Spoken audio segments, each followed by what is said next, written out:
Thank you. Good afternoon, everybody. The organizer asked me to give me what is the roadmap exactly to go to 450. During this, whenever I am going to describe about this roadmap, obviously the questions that have been put up before the audience will come up, and some of them will be answered here, and some of them must be answered by other panelists, or we can see it in the due course when the questions come. It's just to put up the context in place that climate change is real, and the climate change affects most the poor people. And therefore, if energy is there to drive the growth and the development, and energy is required for the security of the people, then everybody has to do, whether the poor country or the rich country, whether the developed one or the developing one. Just to give you something about the per capita emission, a country like India has much lower emission per capita, but then we will see that if we see the absolute emission, then we are something around third position in the world after US and China. And therefore, after Paris summit, I mean, everybody has taken vow that we would reduce our emission, we would be there taking up the mitigation strategy, whether we are much developed or we are in a position of developing itself. And this is possible for a country like India because of three reasons. One is that our infrastructure is still in the process of building up. It is not fully built up. Particularly, say energy mix we can change. Our transport, we are looking for 10 million EV by 2030. And obviously, then a lot of emission can be curtailed down. And also the industry, I mean, we have many schemes like PET and others, but industry has also to become emission free. So emission free or the say reduced emission they have to have. So these are the reasons that low carbon growth strategy is possible in a country like India. Most of the emission here, if you see, the emission is from the energy sector. And that too, I've just given you some of the details that energy sector is contributing the largest in the emission in India. 97% of our energy is coming from some kind of fossil fuel, maybe gas, maybe oil, maybe the coal. And that's why we have to certainly work more on the energy side. We had been starting it, and as it has been told that 175 gigawatt was our target, is our target by 2022. And we have already reached something around 86 gigawatt. And our average emission factor has reduced from 0.83 to now 0.82. Even for the coal-based power substation, you can see that right from 1.07 in 2009-10, it has reduced down to 2015 0.99 kg per unit in 2015-16. Say 2-3 new strong development or broad developments that India has already taken. One, like universal electrification. So most of our households are now have access to the modern electricity, modern energy, that is the electricity. And therefore, the fossil fuel, like the fuel wood and firewood using, is being reduced. Kerosene used for the lighting is being reduced. So that's one of the things. Our international commitment that we will reduce our energy intensity or emission intensity by 33 to 35% of the 2005 level, that's going on, and you will see that we have already reduced quite a large number. 40% of our cumulative installed capacity by 2030 has to be from the non-fossil fuel. Our progress also there is quite good. And then, say, between 2016 to 2019, our energy intensity has reduced by 7%. And out of 175 gigawatt, I am already telling you that 86 gigawatt we have already reached.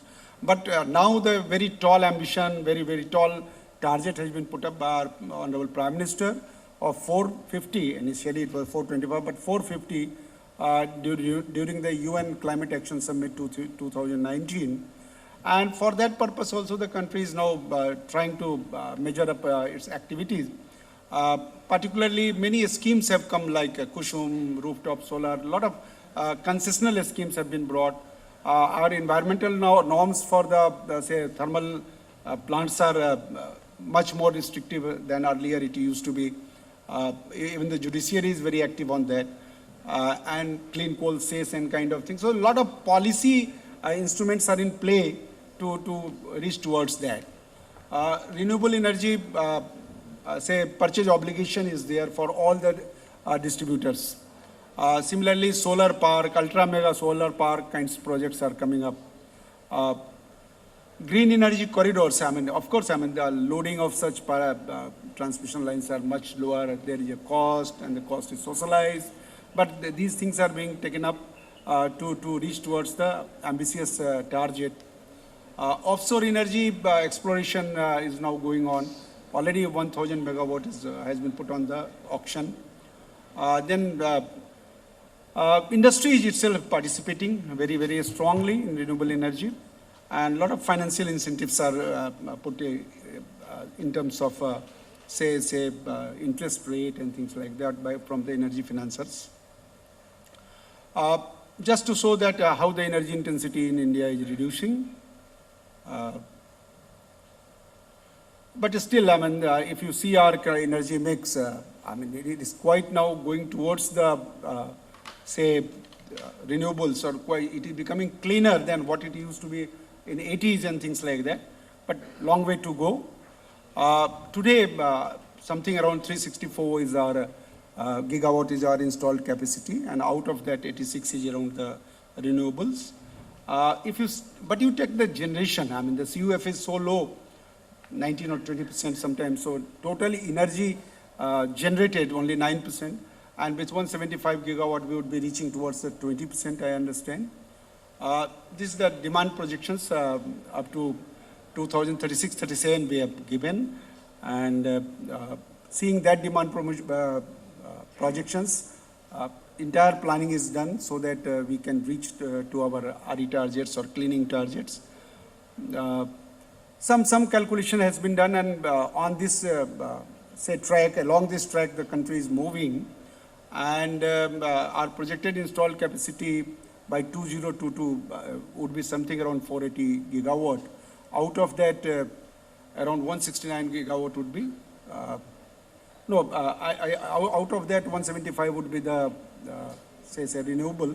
Similarly, you must see about presently we are using something around 1200 to 1300 billion units, and if it reaches to 1600 billion units, almost 20% would be coming from the renewable targets.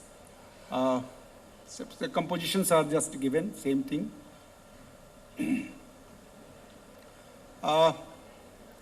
Lot of impact is there in the carbon reduction because of this 175 gigawatt coming up. Some calculation has been made by the C, and it shows that 268 million tons of carbon would be reduced. And if we go by 2021-22, and if we move on the same track by 2026-27, we would be reaching on the reduction of 425 million tons of carbon. Say, we had been saying that our installed capacity would be 40% would be coming from non-fossil fuel. Already by March 22, we are supposed to achieve 49.3%. And if same way we go, it could be more than 50% in March 27. 425 is a really magical word is going on these days. Our technical arm of the ministry, this is Central Electricity Authority, they have done some kind of modeling, and they have thought what kind of mix we have to do. So we have done some optimized resource planning. They have used some say software, software and all kind of data that is possible to be fed in. That has been taken care of. All these squares are giving you some details of what are the data, and they have done some long-term planning as well as the short-term planning. And they have found that by 2029-30, we may require something around 2,400 billion, almost double of what was the last year. And peak electricity demand, which is at present 183, last year it has gone 183 gigawatt. that can go up to 340 gigawatt. And in that circumstances, this would be our energy mix. Accordingly, we are going on through our all policies and all. If you see this, you will find that the solar would be something around 36.1%. Wind would be something around 16.8%. And if you add the small hydro and all, so you are crossing something around more than 55%.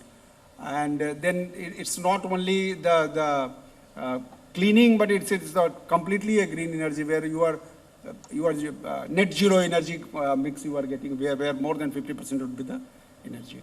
So this is because the time is short, so I have tried to give you a picture as to how we are trying to move towards that. Thank you.